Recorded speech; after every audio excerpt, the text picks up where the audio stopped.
بانو کا لال پیاس سے تڑپا تمام رات، بانو کا لال پیاس سے تڑپا تمام رات، اصغر کو ماں نے جھولا جھولایا تمام رات، بے چین فاطمہ تھی کہ ماں تھی حسین کی، بے چین فاطمہ تھی کہ ماں تھی حسین کی، بالوں سے جھاڑتی رہی صحرا تمام رات، بانو کا لال پیاس سے تڑپا تمام رات، لیلا نے دل کو تھام کر اکبر پہ کی نظر، لیلا نے دل کو تھام کر اکبر پہ کی نظر، رہ رہ کے دل میں درد جو اٹھا تمام رات، بانو کا لال پیاس سے تڑپا تمام رات، رکھا نظر میں چاند سا چہرہ تمام رات، رکھا نظر میں چاند سا چہرہ تمام رات، اکبر کو دیکھتی رہی لیلا تمام رات، بانو کا لال پیاس سے تڑپا تمام رات، ارواح انبیاء بھی ملک بھی طواف میں، ارواح انبیاء بھی ملک بھی طواف میں، کرب و بلا بنی رہی کعبہ تمام رات، بانو کا لال پیاس سے تڑپا تمام رات، پیاسوں کی تشنگی میں اضافہ نہ ہو کہیں، پیاسوں کی تشنگی میں اضافہ نہ ہو کہیں، کامل سکوت میں رہا دریا تمام رات، بانو کا لال پیاس سے تڑپا تمام رات، اصغر کو ماں نے جھولا جھولایا تمام رات۔ اعوذ باللہ من الشیطان الرجیم، بسم اللہ الرحمن الرحیم، یا من ذکرہ شرفا للذاکرین، یا من شکرہ فوزا للشاکرین، یا من حمدہ عز للحامدین، یا من طاعتہ نجات للمطیعین، یا من آیاتہ برہانا للناظرین، یا من کتابہ تذکرۃ للمتقین، یا من رحمتہ قریب من المحسنین۔ الحمد للہ رب العالمین، الصلاۃ والسلام علی اشرف الانبیاء والمرسلین، الملقب بطہ و یاسین الرسول الامجد والنبی المسدد و ابی القاسم محمد، اللہم صلی علی محمد وآل محمد وعجل فرجہم وآلہ الطیبین الطاہرین المعصومین المظلومین،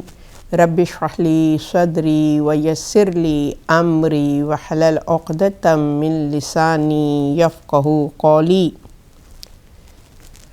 أما بعد فقد قال الله تبارك وتعالى في القرآن المجيد والفرقان الحميد بسم الله الرحمن الرحيم يا أيها الذين آمنوا كونوا أنصار الله السلام علیکم یا صاحب عصر و زمان، السلام علیکی یا فاطمۃ الزہرا عزاداران امام حسین، السلام علیکم ورحمۃ اللہ وبرکاتہ۔ ہمارا موضوع گفتگو اس عشرہ اول میں امام حسین کی دعوت حق، صدا استغاثہ، حلم الناصی ینصرنا۔ یہ صدا جو بقول امام کے کہ ہر ذی روح تک پہنچی، اور جس نے بھی اس صدا پہ لبیک نہیں کہا وہ ہلاک ہو گیا، کیونکہ یہ صدا زبان امام حسین سے جو جاری ہوئی ہے وہ اصل میں وہ صدا ہے جو اللہ سبحانہ و تعالیٰ دعوت حق کی طرف صاحبان ایمان کو مدعو کرتا ہے۔ سورہ صف کی آیت نمبر 14 جس میں اللہ فرماتا ہے یا ایھا الذین آمنوا کونوا انصار اللہ، کہ ایمان والوں اللہ کے انصار، اللہ کے مددگار بنو۔ یہ صدا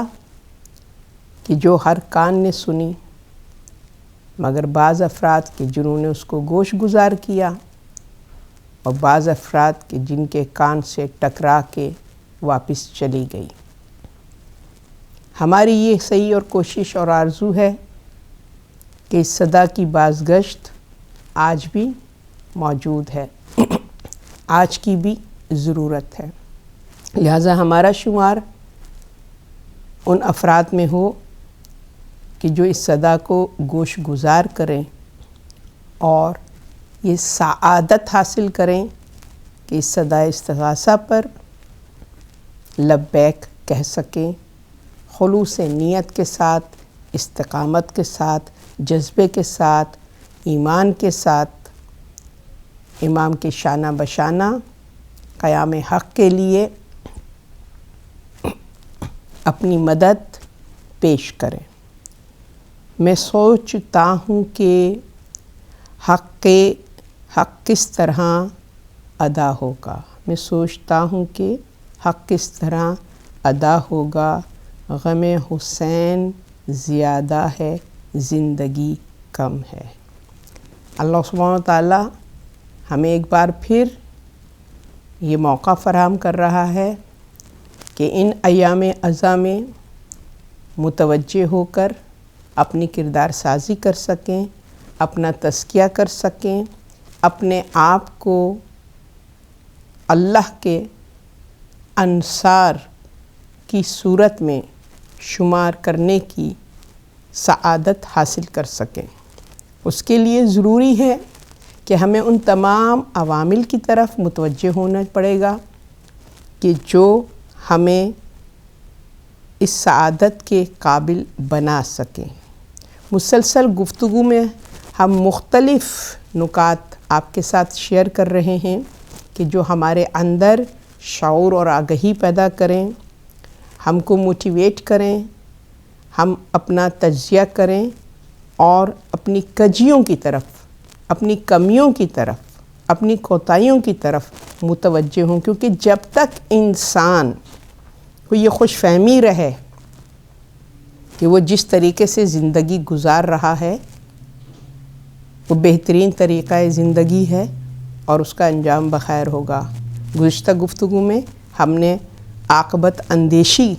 کے حوالے سے آپ کے ساتھ اپنے جذبات کا اظہار کیا تھا کہ جن لوگوں کی نگاہ عاقبت پہ ہوتی ہے، اپنے انجام پر ہوتی ہے، وہ لوگ زیرک لوگ ہیں، وہ ان کا شمار صاحبان عقل میں ہوتا ہے، محتاط ہوتے ہیں، پرہیزگار ہوتے ہیں، اپنا اچھا انجام چاہتے ہیں، اور اپنے اچھے انجام کے لیے وہ تمام سعی اور کوشش کرتے ہیں، وہ طریقہ زندگی اختیار کرتے ہیں کہ جو ان کو ان کی زندگی کو کامیابی سے ہمکنار کر سکے۔ اس میں ہم دیکھتے ہیں کہ دو راستے ہیں۔ ایک وہ راستہ کہ جس کے ذریعے سے ہم اپنے انجام خیر تک پہنچ سکتے ہیں، اور ایک وہ راستہ جو ہمیں ہمارے انجام خیر تک پہنچنے میں رکاوٹ کا سبب بنتا ہے۔ لہٰذا ہم نے اس راہ کو اختیار کرنا ہے کہ جو ہمیں کامیابی سے ہمکنار کرے۔ جیسے کل کی گفتگو میں نے آپ کے ساتھ سورہ اعلیٰ کی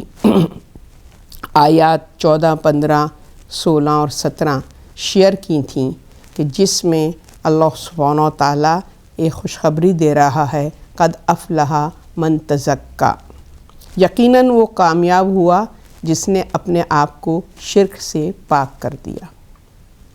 یعنی شرک سے پاک کرنا یعنی پورے سبمیشن کے ساتھ اللہ کی جب توحید کا اقرار کیا ہے تو پھر سوائے ذات رب العزت کے کسی کے آگے سر تسلیم خم نہیں کرنا ہے۔ ہر حکم رب پر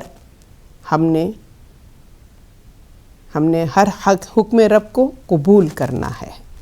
اس کی کامیابی کی بشارت اللہ سبحانہ و تعالیٰ دے رہا، گارنٹی لے رہا ہے کہ وہی لوگ کامیاب ہیں جو اپنے آپ کو شرک سے پاک رکھے ہیں، یعنی خدا کے علاوہ کسی کی نہ سنیں۔ اور اس حوالے سے اللہ سبحانہ و تعالیٰ جو وجود انسانی میں جس کے ذریعے سے اللہ امتحان لیتا ہے اپنے بندوں کا، اور ان کے درجات کو بلند کرنے کا جو طریقہ اس نے منتخب کیا ہے وہ نفس کے ذریعے سے۔ وَنَفْسٍ وَمَا سَوَّاهَا، اللہ فرماتا ہے کہ میں نے بہترین نفس خلق کیا ہے، مگر اسی کے ذریعے سے اللہ ہمارا امتحان لیتا ہے۔ فَأَلْهَمَهَا فُجُورَهَا وَتَقْوَاهَا، سورہ شمس کی آیات کہ جس میں نفس کی بناوٹ اور اس کی خلقت پر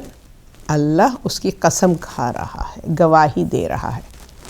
مگر اسی نفس کے ذریعے سے اللہ اپنی مخلوق کا امتحان لیتا ہے، اور اس امتحانی کے سبب اللہ نے اس کے اندر فجور بھی رکھا ہے اور تقوی بھی رکھا ہے، تاکہ انسان جب اپنے نفس پر حاکمیت کرتا ہے تو اس کے پاس اختیار ہے۔ اللہ نے اختیار دیا ہے، انسان کو با اختیار بنایا نا، لا اکراہ فی الدین، کہ دین میں کسی قسم کا زور اور زبردستی نہیں ہے۔ دین اسلام میں کسی قسم کا زور زبردستی نہیں ہے، بائی چوائس ہمیں اختیار دیا ہے، ہم قبول کریں یا ہم قبول نہ کریں، ہمیں اختیار دیا ہے۔ تو اللہ سبحانہ و تعالیٰ نے جب ہم کو اختیار دیا ہے تو اس اختیار کو آزمایا بھی ہے۔ فَأَلْهَمَهَا فَجُورَهَا وَتَقْوَاهَا، نفس پر ہمیں تسلط دیا ہے، بلکہ پوری کائنات کو مسخر کیا ہمارے لیے، انسان کو اتنا با اختیار بنایا ہے اللہ سبحانہ و تعالیٰ نے کہ پوری کائنات کا اختیار انسان کو دے دیا ہے۔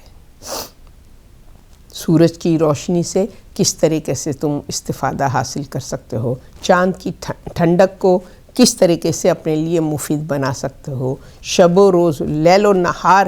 کی ساعتوں کو کس طریقے سے اپنے لیے زودمند بنا سکتے ہو، سودمند بنا سکتے ہو، مفید بنا سکتے ہو۔ تو یہ اللہ نے اختیار دیا ہے ہم کو، مگر اس اختیار دینے کے ساتھ ساتھ اللہ نے اس اختیار کو آزمایا بھی ہے کہ نفس کے اندر دو کیفیتیں رکھی ہیں، فجور کی اور تقوی کی، کہ یہ دونوں کیفیتیں ہیں۔ اب تمہاری آزمائش، تمہارا امتحان یہ ہے کہ جو اختیار ہم نے تم کو عطا کیا ہے اس اختیار کو تم کیسے یوٹیلائز کرتے ہو، کس طریقے سے تم اپنے لیے کس انجام کو سلیکٹ کرتے ہو، کس انجام کو اپنے لیے منتخب کرتے ہو۔ قد افلح من زکاہا وقد خاب من دساہا۔ کیا کہا کہ قسم ہے جس نے اس نفس کو پاک رکھا وہ کامیاب ہو گیا، اور جس نے گناہ سے اس کو آلودہ کر دیا وہ نامراد ہو گیا۔ یعنی اب یہاں پہ دیکھیے ہمارے پاس اختیار ہے، نفس کی طہارت کی طرف ہم لے کر جائیں، تقوی کی طرف اس کو لے کے جائیں، یا ہم نفس کو فجور کی طرف لے کے جائیں، بربادی کی طرف لے کے جائیں، اپنے برے انجام کی طرف لے کے جائیں۔ تو اس کے لیے بھی وہ کریم رب، وہ رحیم رب ہمیں آزاد اور بے سہارا نہیں چھوڑا۔ اس میں وہ تمام ایلیمنٹس، وہ تمام طاقتیں جو انسان کے اختیار کو مس یوز کروانے میں شامل ہیں، اللہ سبحانہ و تعالیٰ وہاں پر بھی ہماری مدد کرتا ہے اور ہمیں پروٹیکٹ کرتا ہے ان طاقتوں سے کہ جو ہمیں ہمارے نفس کی طہارت اور پاکیزگی کو قائم رکھنے میں ہمارے لیے رکاوٹ کا سبب بنتی ہیں۔ ذرا بھی اگر ہم توجہ کریں، یقین کریں، اتنی ہم قدر کریں اللہ کی بلیسنگ کی، اللہ کی رحمت کی، اس کی توفیق کی، اس کی سعادت جو اس نے ہمیں عطا کی ہے، وہ تمام ریسورسز جو ہم کو اس نے عطا کیے ہیں اپنی عاقبت بخیر کے لیے، اپنے انجام خیر کے لیے، اپنی کامیابی کے لیے، فلاح کے لیے، اللہ سبحانہ تعالیٰ نے جو ریسورسز ہمیں دیے ہیں اس کا کرم ہے کہ اگر وہ طاقتیں جو ہمیں راہ حق سے ہٹانے کی کوشش میں لگی ہوئی ہیں، ان طاقتوں کا کس طریقے سے مقابلہ کیا جا سکتا ہے، اس حوالے سے بھی اللہ ہماری رہنمائی کرتا ہے، ہماری مدد کرتا ہے کہ جیسا کہ کلام الہی میں ہے کہ دو طاقتیں ہیں، ایک طاقت رحمانی، دوسری طاقت شیطانی۔ اور یہ جو طاقت شیطانی ہے یہ مختلف فارم میں ہمیں نظر آتی ہے۔ وہ جن کہ جو کہ دشمن عناصر ہیں، انسان کے دشمن ہیں جن کی صورت میں، اور وہ دشمن جو بصورت انسان ہیں مگر شیطان ہے۔ حضرت آدم کے مقابلے پر جو فورس آئی وہ جنوں میں سے تھا،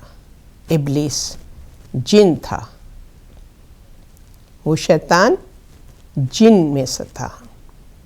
مگر اولاد آدم کے مقابلے میں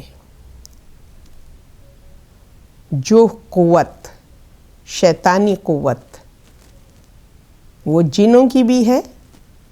اور بصورت انسانوں میں بھی وہ شیطان بستے ہیں، اور ہم اس حوالے سے بھی ذکر کریں گے۔ تو اللہ سبحانہ تعالیٰ نے ہم کو کہیں بھی تنہا نہیں چھوڑا ہے کہ جب اس کو معلوم ہے کہ وہ ایلیمنٹس ہیں، وہ فورسز ہیں کہ جو انسان کو حق کی راہ پر چلنے میں رکاوٹ پیدا کرتے ہیں، تو اللہ نے ہمیں وہ طریقہ بتایا کس طریقے سے اپنے آپ کو اسٹرانگ بناؤ، فرمنس پیدا کرو، وہ جرت پیدا کرو، وہ استقامت پیدا کرو کہ کوئی بھی تمہیں مس گائیڈ نہ کر سکے، کوئی بھی تمہیں دھوکہ نہ دے سکے، کسی کے بھی تم فریب میں نہ آؤ۔ اور اس کے لیے کیا فرما رہا ہے؟ وہ کتاب ہدایت کہ جو ہمیں قدم قدم پر رائٹ پاتھ کی طرف گائیڈ کرتی ہے، سیدھے راستے کی طرف ہمیں گائیڈ کرتی ہے کہ یہ راستہ صراط مستقیم کا جو ہے کس طریقے سے اس پر چلنا ہے، وہ کون کون سی خصوصیات ہیں جو ہمیں اپنے اندر پیدا کرنی ہے، وہ کوالٹیز کہ جو ہمیں اس راستے پر ہم کو جو ہے وہ آسانی سے گزار سکیں۔ صراط مستقیم سیدھا راستہ، یعنی کہ اسٹریٹ وے، مگر ہم اپنے نفس کی غلامی، شیطان کے اثر میں اس سیدھے راستے کو اتنا دشوار گزار بنا لیتے ہیں کہ ہمارے لیے ممکن نہیں ہوتا اس راستے پہ چند لمحات بھی گزارنا، جبکہ بہت ہی اسٹریٹ اور آسان راستہ ہے۔ تو اس کے لیے اللہ سبحانہ وتعالی ہمیں کلام الہی میں گائیڈ کرتا ہے کہ جب بھی ہدایت لو، جب بھی نصیحت لو، جب بھی صحیح راستے کا تعین کرو، اذا قرأت القرآن، کیونکہ قرآن جو ہے وہ کتاب ہدایت ہے، تو کیا فرما رہا ہے؟ فاستعذ باللہ من الشیطان الرجیم۔ جب بھی حق کی طرف موو کرو، قدم بڑھاؤ، کانشیس رہو، ہے نیگیٹیوٹی ہے جو تمہیں روکے گی، لہٰذا تمہارے اندر دشمن شناسی ہونی چاہیے۔ اس آیت میں کیا بیان ہو رہا ہے؟ دشمن شناسی، ان تمام ایلیمنٹ، ان تمام فورسز کہ جو تمہیں راہ حق میں تمہارے حائل ہوتی ہیں، رکاوٹ بنتی ہیں، تمہیں ان کے بارے میں اویئرنیس ہونی چاہیے، تمہیں ان کے بارے میں معلوم ہونا چاہیے کہ یہ چیزیں ہیں جو ہمارے حق کے راستے میں رکاوٹ کا سبب بن رہی ہیں، اور جب تمہیں ان کا شعور ہو جائے گا، دشمن شناسی تمہارے اندر پیدا ہو جائے گی، اپنے دشمن کو پہچاننے لگو گے، تو پھر تم میں یہ صلاحیت پیدا ہوگی کہ تم اپنے آپ کو دشمن کے ہر وار سے پروٹیکٹ کرنے کی تمام سعی اور کوشش جو ہے وہ تم اپنے شروع کرو گے،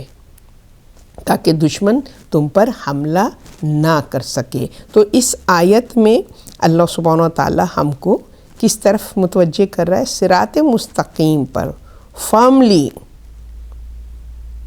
جاری اور ساری رہنے کے لیے فرسٹ اسٹیپ کیا ہے؟ استعاذہ، اللہ کی پناہ۔ یہ یقین ہو کہ اے انسان، تو کوئی تیری وقت نہیں ہے، کوئی تیری حیثیت نہیں ہے۔ بار بار کلام الہی میں اللہ سبحانہ وتعالی ہمارے ابتدا کے حوالے سے، ہماری تخلیق کے حوالے سے بیان کر رہا ہے، قابل ذکر نہیں تھے، ایک نجس قطرہ آب، ٹھیک ہے، کمزور، لاغر، تمام جو مخلوق ہے ان کے بچوں میں سب سے کمزور بچہ جو ہے وہ انسانی مخلوق، انسان کا ہے، اتنا کمزور، لاغر، بے بس، محتاج، اتنا کمزور ہے، لہٰذا اس کو پناہ کی ضرورت ہے، اس کو استعاذہ کی ضرورت ہے، اللہ کی مدد اور نصرت کی ضرورت ہے۔ لہٰذا جب انسان اپنی کمزوری کو محسوس کرتا ہے، اور یہ وہی انسان محسوس کرتا ہے جس کے اندر نہیں ہوتا ہے، جس کے اندر تکبر نہیں ہوتا ہے، جو اپنے آپ کو افلاطون نہیں سمجھتا ہے، وہ اپنے عاجز ہونے کا اس کو احساس ہوتا ہے کہ کتنا نائب ہے، کتنا کمزور ہے، اور اس کمزور وجود کو جو سپر پاور بناتا ہے، جو طاقت دیتا ہے، جو استقامت دیتا ہے، جو شجاعت و دلیری دیتا ہے، وہ اس کا خالق ہے۔ کہ جب اس سے استعاذہ، اس سے پناہ لیتے ہیں، اس کے امن میں چلے جاتے ہیں۔ کلمہ توحید کیا ہے؟ اس کے امن میں چلے جانا، اس کی پناہ میں چلے جانا۔ یہ اقرار، کلمہ توحید اقرار ہے، معبود برحق ہم بہت نائب ہیں، بہت بے بس و لاچار ہیں، ہمیں تیری پروٹیکشن کی ضرورت ہے، تیری پناہ کی ضرورت ہے۔ اور جب انسان اس کی پناہ کی طرف متوجہ ہوتا ہے اور حقیقی سچے دل سے اللہ سے استعاذہ کرتا ہے، اس کی پناہ چاہتا ہے، پھر اللہ سبحانہ تعالیٰ اس کو اپنے حفظ و امان میں لے لیتا ہے۔ ذرا سوچئے، جو اللہ کی پناہ میں آ جائے، اللہ کی طاقت سے بڑی طاقت کوئی ہے؟ پھر کوئی یہ طاقت رکھ سکتا ہے کہ جو اللہ کی پناہ میں ہو اس کو نیست و نابود کر دے؟ ممکن ہی نہیں ہے، ممکن ہی نہیں ہے۔ تو اللہ کی پناہ، استعاذے کے جو اصول ہیں، جو آداب ہیں، جو قاعدہ ہے، وہ یہ ہے کہ شیطان مردود سے اور تمام ان فورسز سے کہ جو ہمارے راہ حق میں رکاوٹ بنتی ہیں، ان سب سے محفوظ رہنے کے لیے استعاذہ کی 5 حالتیں ہیں۔ سب سے پہلی چیز یہ ہے کہ انسان کو یہ احساس ہو کہ وہ محتاج ہے اپنے رب کا، اس کی توفیقات کا محتاج ہے۔ اگر یہ انسان کو احساس ہو جائے تو وہ اپنے کسی بھی عمل پر فخر نہیں کرے، تکبر نہیں کرے، میں نمازی ہوں، میں روزہ دار ہوں، میں غریبوں مسکینوں کی مدد کرتا ہوں، میں یہ کرتا ہوں، میں وہ کرتا ہوں۔ کبھی بھی اس کے اندر یہ میں پیدا نہ ہو۔ پہلی چیز، پہلی حالت یہ ہے کہ اس کو یہ معلوم ہو کہ میں ڈیپینڈنٹ ہوں اپنے رب کا، اپنے کریٹر کا، اپنے رب کا محتاج ہوں، اس کی پناہ کا محتاج ہوں۔ دوسری چیز کہ کون ہے جو اس کو پروٹیکٹ کر سکتا ہے، پروٹیکشن دے سکتا ہے۔ یہ اویئرنیس جو ہے وہ جب انسان میں پیدا ہو جائے کہ کون ہے جو مجھے اس سچویشن میں، یہ جو ٹاسک اللہ نے مجھے دی ہے صراط مستقیم پر رہنے کی، قائم رہنے کی، اور جو وعدہ کر رہا ہے کہ قد افلح من تزکا، وہی کامیاب ہو گیا کہ جس نے اپنے آپ کو تمام شرک سے پاک کر لیا۔ تو وہ کون ہے کہ جو مجھے یہ گارنٹی دے سکتا ہے، جو میری مدد کر سکتا ہے، مجھے پناہ دینے والی ذات کون ہے؟ پھر انسان ادھر ادھر پناہ تلاش نہیں کرتا ہے، پھر شیطان کے وسوسوں میں نہیں آتا ہے، پھر انسان نما شیطانوں سے امپریس نہیں ہوتا، متاثر نہیں ہوتا، انفلوئنسڈ نہیں ہوتا ہے، کیونکہ وہ جانتا ہے کہ حقیقی پناہ کس کے پاس ہے۔ تو یہ کہ پناہ دینے والا کون ہے اور کس سے پناہ چاہتے ہیں؟ ہم طاغوتی طاقتوں سے پناہ چاہتے ہیں یا اس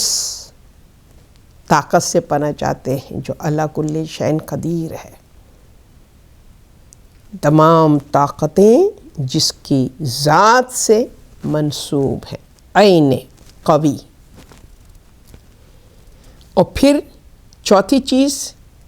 کہ پناہ مانگنے والا کون ہے؟ ہم جب دیکھتے ہیں تو ہمیں اپنے کلام الہی میں وہ افراد نظر آتے ہیں کہ جو کہ اوصیاء ہیں، اولیاء ہیں، معصوم ہیں، نبی ہیں، مگر ان سب کی نگاہ ذات رب العزت کی طرف ہے،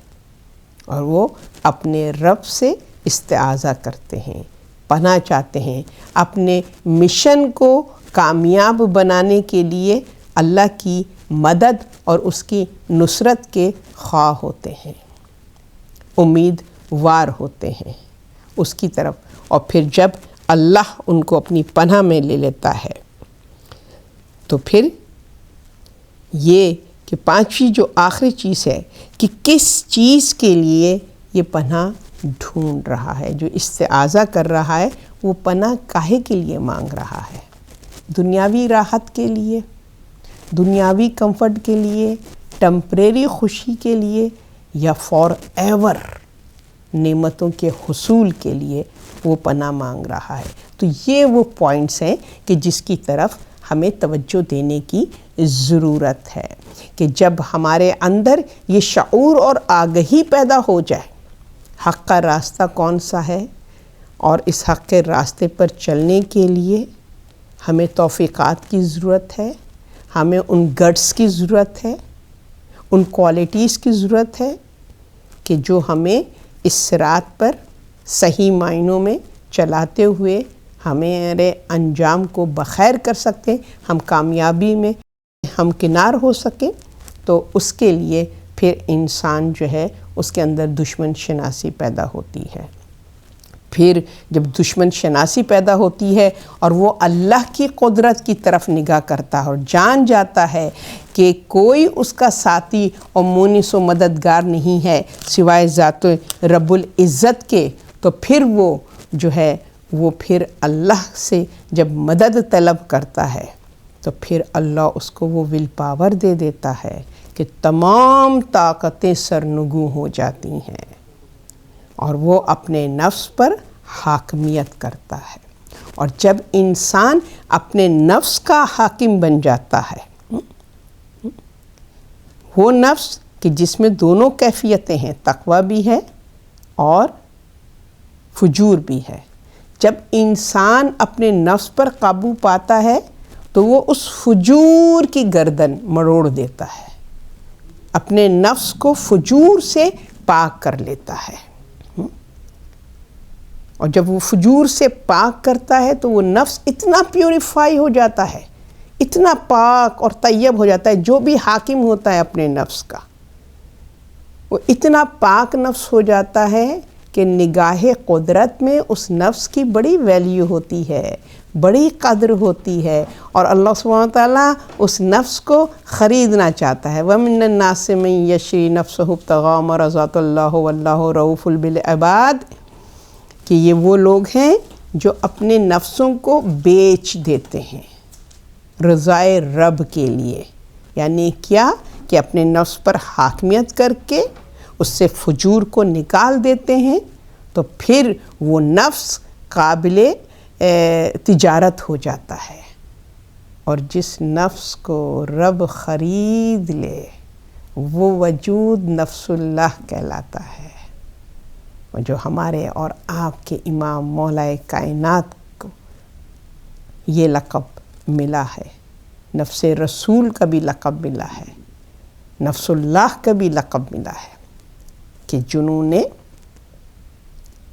اللہ سبحانہ و تعالیٰ سے پناہ طلب کی، اللہ کی پاور طلب کی، اللہ نے اپنی طاقت کو ان میں منتقل فرمایا، اور اس کے بعد ان کو وہ مقام اور مرتبہ عطا ہوا کہ تمام طاغوتی طاقتوں کے مقابلے پر وہ اس طریقے سے کھڑے ہو گئے۔ اور یہی اس خانوادے کا جو ہے شیوا اور طریقہ کار رہا ہے۔ فرزند مولا کائنات امام حسن کو دیکھ لیجئے، انہوں نے بھی اپنی زندگی میں اسی طریقے سے استعاذہ کیا اور باطل کے مقابلے پر کھڑے ہو گئے۔ امام حسین کو دیکھیے تو انہوں نے بھی اسی طریقے سے اتنا یقین ذات رب العزت پر ہے کہ جو قیام فرمایا ہے اس میں خوشنودی رب جو ہے وہ ان کے لیے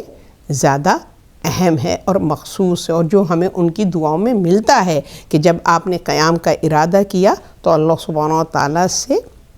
پناہ مانگی ہے اور یہ دعا کی ہے کہ معبود برحق میرا ہر قدم اٹھنے والا تیری رضا اور منشا کو مقدم رکھتے ہوئے مجھے اس امتحان میں، اس آزمائش میں پورا اتارنے والی ذات تیری ذات ہے۔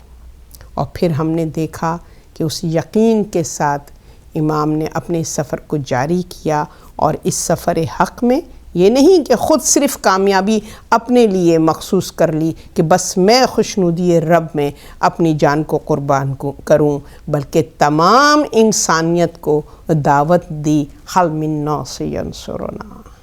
کون ہے جو اس کامیابی میں میرا شریک بننا چاہتا ہے۔ اور پھر تاریخ نے دیکھا کہ امام کی اس صدائے استغاثہ نے کیسے کیسے لوگوں کو متوجہ کیا ہے۔ وہب قلبی جو عیسائی مذہب سے تعلق رکھتا ہے، مگر جو ابھی نیولی میرڈ ہے، نیولی ویڈ ہے،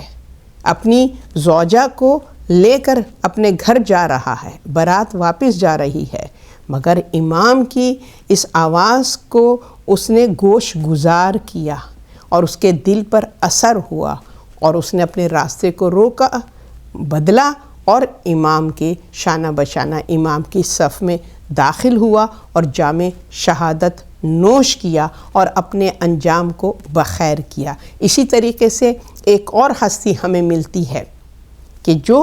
جس کا تعلق افاج یزیدی سے تھا،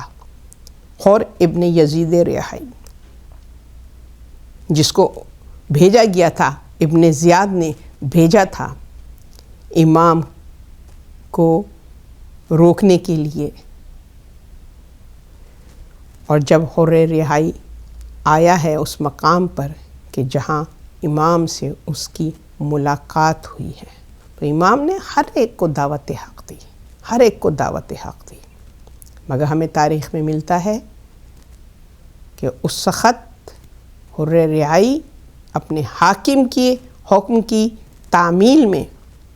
اس نے امام کا راستہ روکا، اور کس حالت میں آیا ہے کہ اس کا لشکر پیاسا ہے، اس کے جانور پیاسے ہیں۔ اور جب یہ لشکر حر کا آیا ہے تو امام حسین نے حضرت عباس سے فرمایا کہ اس کے لشکر کو سیراب کرو، اور خود مشکیزہ اٹھا کر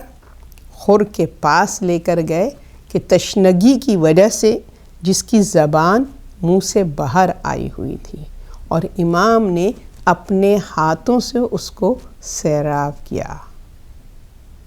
یعنی دعوت حق خول کے ساتھ، اخلاق کے ساتھ۔ اخلاق میں وہ پاور ہے جو دلوں کو بدل کے رکھ دیتا ہے۔ اور پھر جو بھی امام حسین کے حر کے ساتھ جو مذاکرات ہوئے، جو گفتگو ہوئی، اور پھر وہ اپنے حاکم کی بات کو مانتے ہوئے اس نے امام کا راستہ روکا۔ اور پھر کیا ہوا کہ کربلا میں امام وارد ہوئے، اور پھر وہ دن آیا جس کو جو ہے وہ دن آئے کہ جہاں پر یہ حالت کر دی تھی کہ اولاد رسول پر پانی بند کر دیا۔ خیام حسینی سے الاتش الاتش کی صدائیں بلند ہو رہی ہیں۔ امام حسین حجت کا اتمام کرنے کے لیے مسلسل دعوت حق دیتے رہے، مسلسل حل من ناصر ینصرن کی صدا بلند کرتے رہے، مگر شب عاشور جب امام کی یہ صدا استغاثہ حر کے کانوں سے ٹکرائی ہے تو پلٹ کے نہیں گئی، اس کے گوش گزار ہوئی ہے، اور پھر اس نے دیکھا کہ یہاں پر معاملہ جو ہے وہ صحیح نہیں ہے۔ فرزند زہرا کو بے خطا اس طریقے سے ہراس کرنا، اس طریقے سے ان کو نرغے میں لینا، اور اس طریقے سے ان کے بچوں پر اور عورتوں پر پانی کا بند کرنا، یہ صحیح طریقہ کار نہیں ہے۔ یہ فکر حر میں کیسے پیدا ہوئی؟ امام کے اس خلق کے عمل کے ذریعے سے، اور اس نے ڈیسائیڈ کیا کہ میں نے باطل کا ساتھ نہیں دینا ہے، اور میں حق کے راستے کا انتخاب کرتا ہوں۔ خدا ہمیں توفیق دے کہ ہم حر کی طرح اپنی فکر کو بدل کر اس صدا استغاثہ پر اپنے اندر وہ موٹیویشن پیدا کر سکیں، وہ حق شناسی پیدا کر سکیں، وہ ہمارے اندر دشمن شناسی ہو کہ ہمیں حق کی راہ پر جو روک رہا ہے، ہم نے ان سب کا قلع کما کر کے حق کی آواز پر، حق کی صدا پر لبیک کہہ کر اس پر اپنے قدم کو بڑھانا ہے، اور ہمیں یہ پیغام دے رہا ہے۔ اور پھر ہم نے دیکھا کہ حر کے لیے شب عاشور گزارنا بہت مشکل تھا۔ ساری رات وہ سوچتا رہا، کس منہ سے میں جاؤں فرزند رسول کے روبرو۔ نادم تھا اپنے ایکٹ پر کہ یہ میں ہی ہوں کہ جس کے سبب آج فرزند زہرا اس سچویشن میں ہے۔ لہٰذا صبح کا انتظار کیا اس نے اور امام کے خیمے کی طرف روانہ ہوا۔ اپنے ارادے کو اپنے بیٹے کے ساتھ شیئر کیا تو بیٹا بھی باپ کے شانہ بشانہ قدم سے قدم ملاتا ہوا بیٹا بھی جو ہے وہ باپ کے ساتھ چلا، بھائی وہ بھی ساتھ چلا، غلام وہ بھی ساتھ چلا۔ یعنی ایک خور کی فکر جو بدلی اس نے کتنوں کو بدل کے رکھ دیا۔ اور جب امام کے خیمے کی طرف آیا ہے، افواجی یزیدی سے سوچئے کہ کوئی خیمے حسینی کی طرف قدم بڑھائے حضرت عباس و علی اکبر کے ہوتے ہوئے۔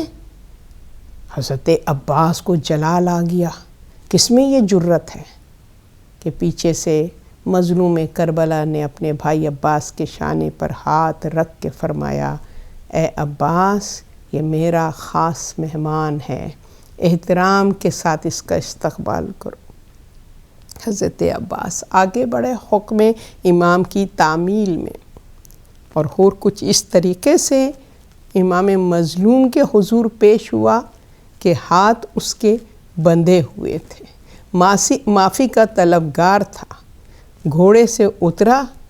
اور گھٹنوں کے بل چلتا ہوا امام میں عالی مقام کے قریب گیا اور چاہا کہ ان کی قدم بوسی کرے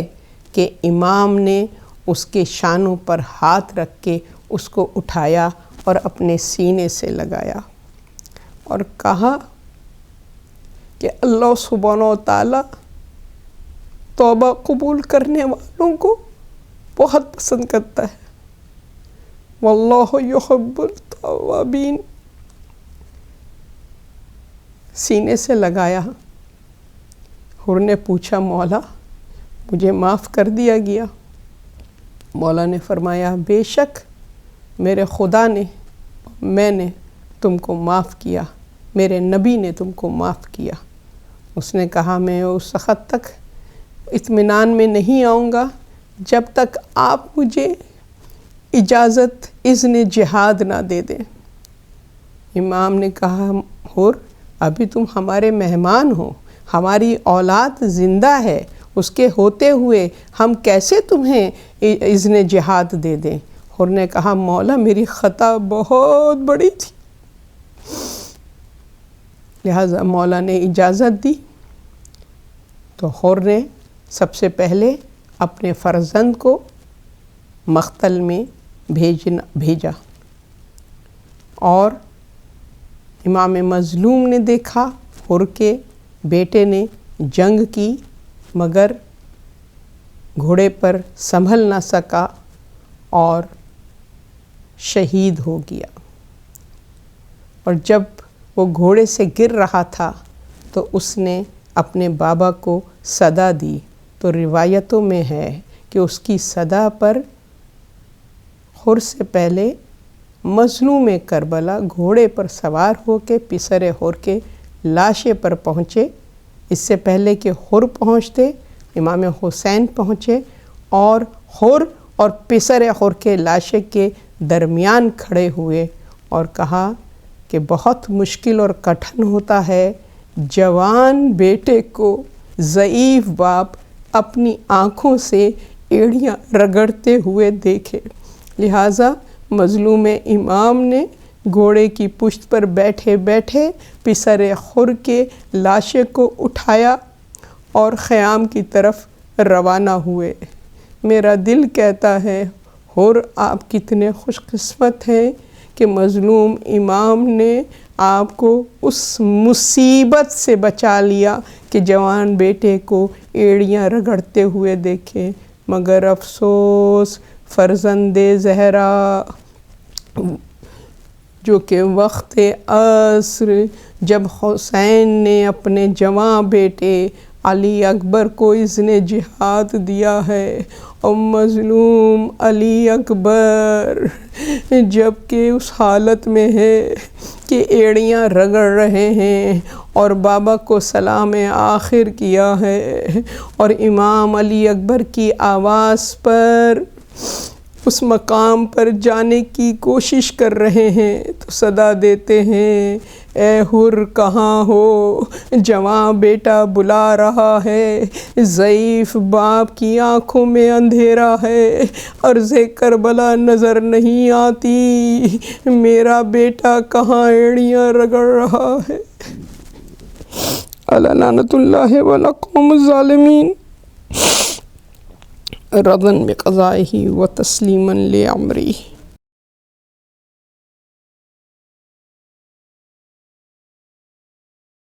ہو رہا تھا صبح عاشوراء سے رن میں قتل عام، دیکھتے تھے حسرتوں سے بیٹے کو شہینا، جا رہے تھے جس گھڑی اکبر پدر کو چھوڑ کر، وقت رخصت اپنے بیٹے سے پکارے،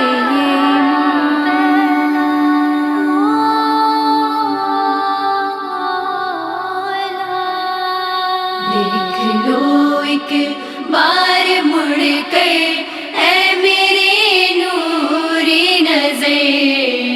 کیا بتاؤں کیا گزرتی ہے تمہارے باپ پر، دیکھ لو ایک بار مڑ کر اے میرے نوری نظر، کیا بتاؤں کیا گزرتی ہے تمہارے باپ پر، جیسے جیسے جا رہے ہو اپنے بابا جاں سے دور، ویسے ویسے جا رہا ہے میری آنکھوں کا بھی نور، رفتہ رفتہ ہوتی جاتی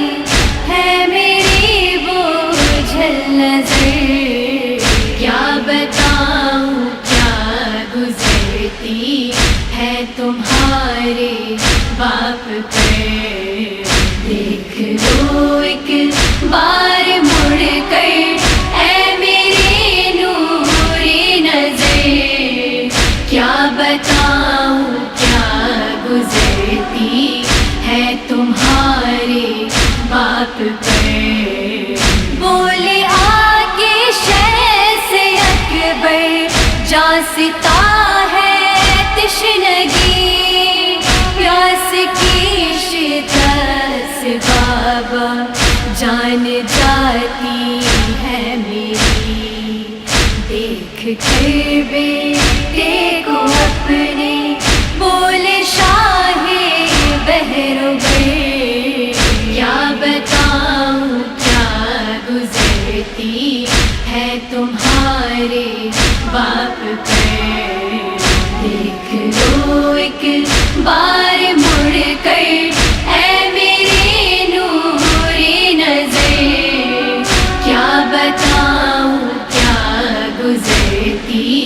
ہے تمہارے باپ پر، باپ نے منہ میں علی اکبر کے دی جس دم زبان، پیاس پر بابا کی اپنے رو دیا بیٹا جوان، بھر کے باہوں میں شہیدی نے کہا جانے جگر، کیا بتاؤں کیا گزرتی ہے تمہارے باپ پر، دیکھ لو ایک بار مڑ کر اے میری نوری نظر، کیا بتاؤں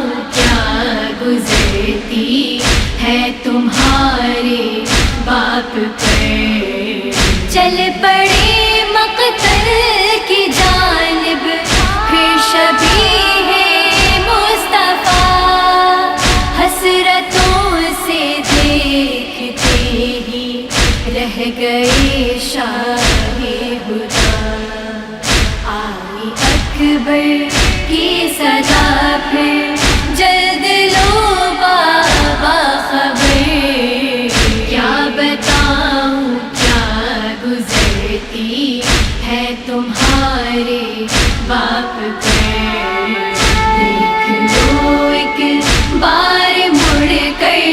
اے میرے نور نظر، کیا بتاؤں کیا گزرتی ہے تمہارے باپ پر، دیکھ کر بیٹے کی حالت رو پڑے شاہ جہاں، سینہ اکبر جو دیکھا خون مسلسل تھا رواں، پسلیاں ٹوٹی تھی اور برچھی میں الجھا تھا جگر، کیا بتاؤں کیا گزرتی ہے تمہارے باپ پر، دیکھ لو ایک بار مڑ کر اے میرے نور نظر، کیا بتاؤں کیا گزرتی ہے تمہارے باپ پر، شاہ نے کھینچی جو برچھی ہو گیا محش وفا، آ گیا باہر کلیجہ برچھی میں الجھا ہوا،